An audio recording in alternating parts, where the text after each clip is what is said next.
COVID-19 is something that is apparently going to be with us for quite some time, and it is really tearing at psychology and the psychological makeup of our country, let alone having difficulty with both grief and loss that this horrible pandemic and disease is creating. So at this time, I'd like to introduce Alan Cusher. Dr. Kusher is a licensed psychologist with 40 years of practicing both psychological and neuropsychological evaluations, consultation, disability determinations, and grief and bereavement counseling. So he has a wide experience in this area. And he is going to talk to us today about grief and counseling and the extreme challenges that COVID-19 creates in trying to shepherd families and patients through this process. So at this time, let me turn the floor over to Alan Cusher. Thank you, Kevin. Thank you for that introduction. I'm Alan Cusher. I'm a psychologist, and this will be a relatively low-key kind of talk because it's 7 o'clock, and by this time, we're all a little low-key. Anyhow, so we're going to talk about grief, loss, mourning, and bereavement. Not the most cheerful things to talk about, but they are things that we all experience. We've all gone through them. We've all dealt with them as individuals personally and as professionals. And just to give you a little background, so we're using the same language, I don't know how much experience everybody has with this, but loss can be any kind of loss. It can be a loss of a loved one. It can be a loss of a job. It can be a loss of a sense of freedom, a loss of a sense of security. It could be a loss of a hope for the future. It could be a loss of physical or mental functional capacity. These things can all be losses. And whenever somebody experiences a loss, they usually grieve for that loss. And grief has a cognitive, emotional, a behavioral, a physical component to it. And basically what grief is an intense sense of longing for that which we have lost. So anytime you lose something or someone, you'll grieve for that loss. How you grieve for it is very individual. Some people will grieve differently than others. Mourning are the rituals that we use to help us move through grief. So that people develop their own individual mourning style. There are cultural mourning rituals, religious mourning rituals. All these things are designed to help us through the grief process. And bereavement is the entire thing. We go through a process of bereavement when something is taken away from us. And the word bereavement comes from bereave, which comes from a Latin and Greek root that basically means to tear away from. So the idea is that something of value is torn away from you and you have to deal with that. So just to back up a little bit in terms of my background, I spent much of my career as a neuropsychologist. So I evaluated cognitive and emotional and behavioral components of physical and neurological and psychiatric disorders. And I always had an interest in death and dying from the time I was a young adult because I experienced the loss of my sister when she was 34. She was 3 years older than me, so I was 31. And having seen her die a long and at the time a painful death through cancer made me interested in it. But it didn't really change my professional interest in developing skills and a practice in grief and loss until I had another loss. And that was almost 10 years ago. My son died, who was 26. And after that, it took a while to recover. But when I did recover from that, in trying to make sense of that loss, I decided I was going to retool, get retrained, and go into a practice of dealing with grief and loss. So that's what I do. I do a lot of grief counseling. I do a lot of therapy. I consult to a children's bereavement center. Prior to the pandemic hitting, I did a group for grief and loss with the local senior center. And that's, as the kids would say, that's my jam, grief and loss. And it's all around us. And we're all familiar with the stages of grief and loss. I think Kubler-Ross, I don't know if anybody's not familiar with that. I'll go through it briefly. It's not on the slides. The 5 stages that Kubler-Ross came up with were denial, anger, bargaining, depression, and acceptance. The thing is that she came up with these stages based on her observations of people who are dying. So they're not based on the universal experiences of those who survive a loss. They're based on what she conceptualized and observed in people who had anticipatory grief and a lot of dread and a lot of anxiety. But you can't apply these stages to grief and loss survivors. And I'll refer to that, the survivors are the people who are left behind. And they're a little different. So for example, Kubler-Ross talked about denial as not accepting the fact that you're ill, that you're seriously ill, that you're going to die from this disease, or that you've even been diagnosed with the disease. For the survivor, the denial is not accepting that the person is gone and not understanding that the person is gone, not being able to make sense of it. The denial actually is very adaptive because it allows us to slow down the incorporating the knowledge that we've suffered a loss. Because sometimes it's too great to take in all at once. So the denial is helpful in that regard. And an example, some deaths and some losses are going to create a greater sense of denial than others. When your 97-year-old grandfather dies comfortably in bed surrounded by the family, there's no real denial in that. It's happened, you can accept it. It's not that unusual. When, let's say, your 7-year-old child gets the flu and suddenly dies at home of sepsis out of the blue, that can tend to create some sense of denial because it violates the assumptive norm. The assumptive norm is that people grow old, they live a life, and then they die. The assumptive norm is that parents don't outlive their children. The assumptive norm is that people who are inherently healthy do not just get sick and die all of a sudden. So the more that the loss or the death violates the assumptive norm, the more denial is likely. And like I said, denial can be adaptive. There are other situations where that impact denial. And one of them would be, are you present at the loss? Are you present at somebody's death? When you're sitting there and watching somebody die, there is no doubt about it. You've seen them take their last breath, you held their hand, you were there, you saw that happening. But let's say your brother's going on a trip across country and you get a call from the Cheyenne, Wyoming Police Department, a random place, and your brother's been killed in a car accident. You're not there. You don't even know what's happened. You don't even know that the person making the call is actually the person that they say they are. You have no idea about this accident. You have no idea how it happened. You haven't seen his body. You weren't there when he died. So there's bound to be a greater sense of denial until you get all the facts. So once you get all the facts, that can help overcome the denial.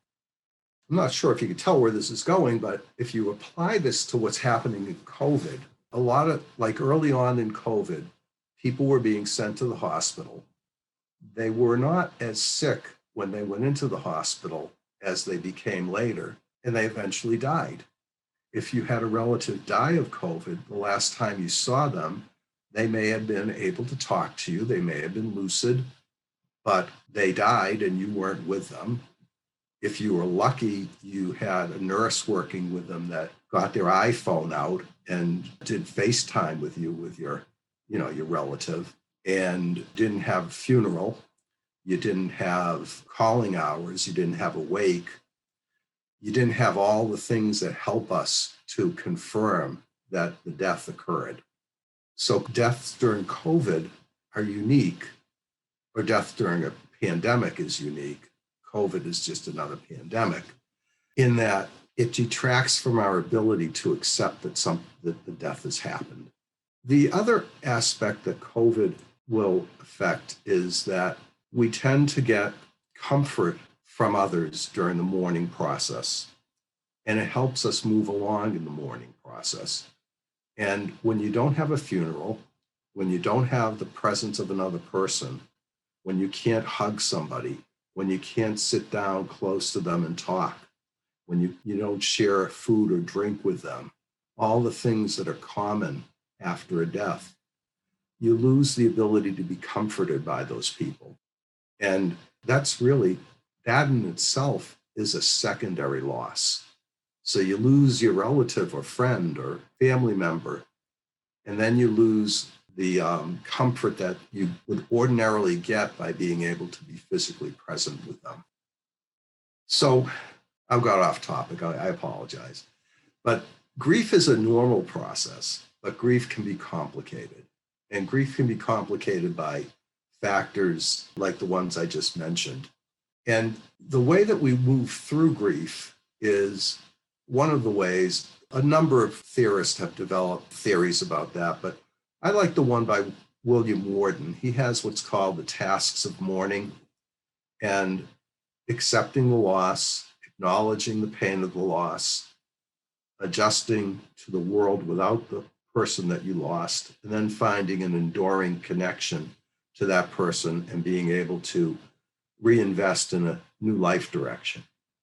So accepting the loss deals with the denial, and that's basically the whole idea of being able to be present with a person when they die, having the confidence that it actually happened, understanding the way it happened, and that it's permanent.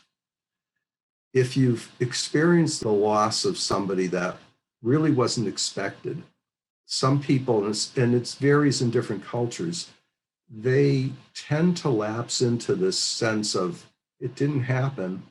And in some cultures, they'll actually see the person who's deceased in places where they may ordinarily have seen them, but they're not there. People will talk about, I walked by the kitchen and my sister was sitting there. Well, the sister was dead. I drove down the street and saw somebody driving a car just like my mother and my mother's car, and it looked just like her, but they're not really there. And that's part of the denial, and that's normal. And as you process the loss, that denial is reduced. It becomes less and less.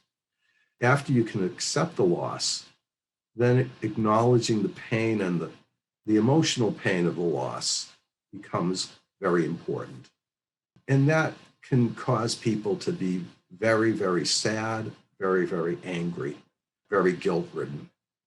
And people tend to look for, especially if they don't have a good understanding of why the person died or how they died, they tend to try to place blame either on others or themselves. Sometimes rarely on the person who died, but usually it's on others or themselves. And they'll say, if only I did this, or if only I did that, or if I didn't say this, maybe that person wouldn't have died. Or if that drunk driver hadn't hit them, they wouldn't have died. So there'd be a lot of anger or guilt.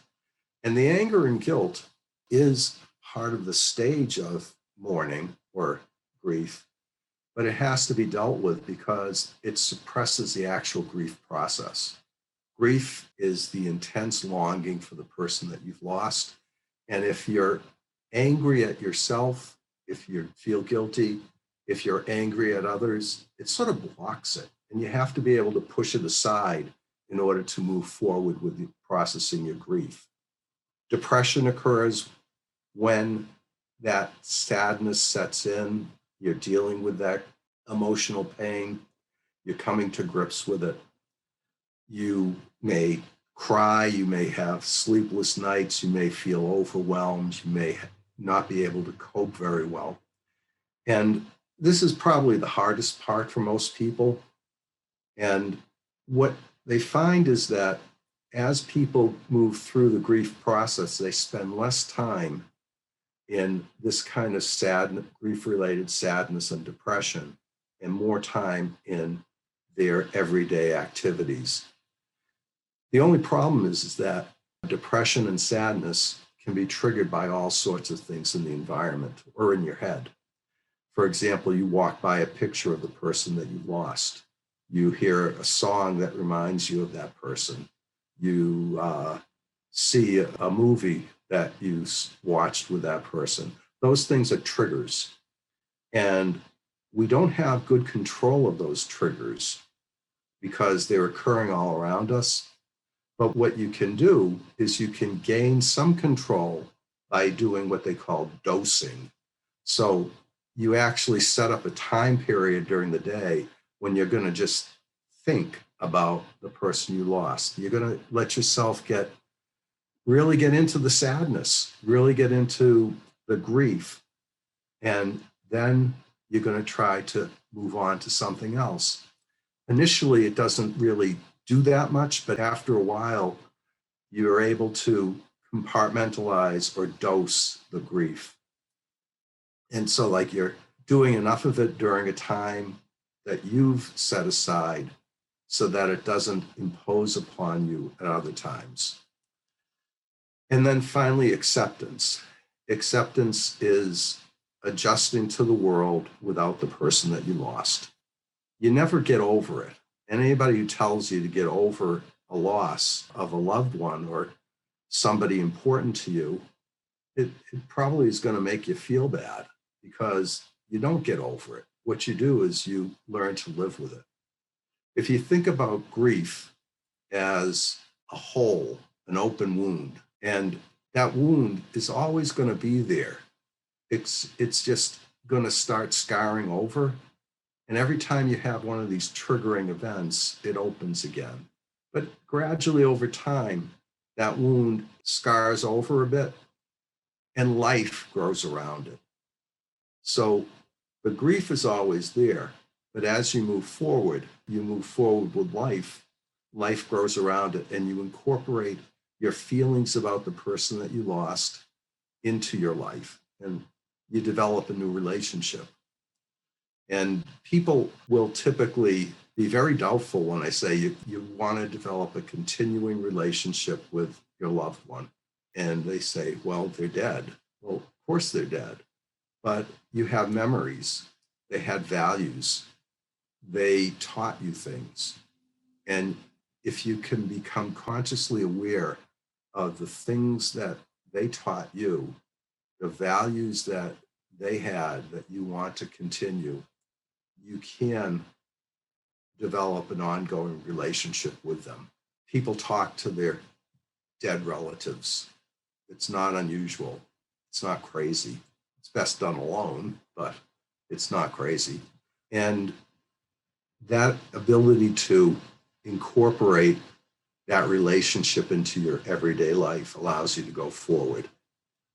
So I think I got into a little bit of the modifying factors with the type of death, a natural death versus a violent death or a prolonged illness. I don't know which is worse. It depends. There is no worse. A peaceful death is better than a long, prolonged illness or a violent death. Both prolonged illness and the violent death can be equally as devastating to the survivors. And then the closeness of the relationship with the deceased. If a distant relative who was at an age where they were going to die naturally dies, it's not going to have as much impact as a young wife whose husband dies suddenly. That's going to have a greater impact. The type of relationship also is going to have an impact.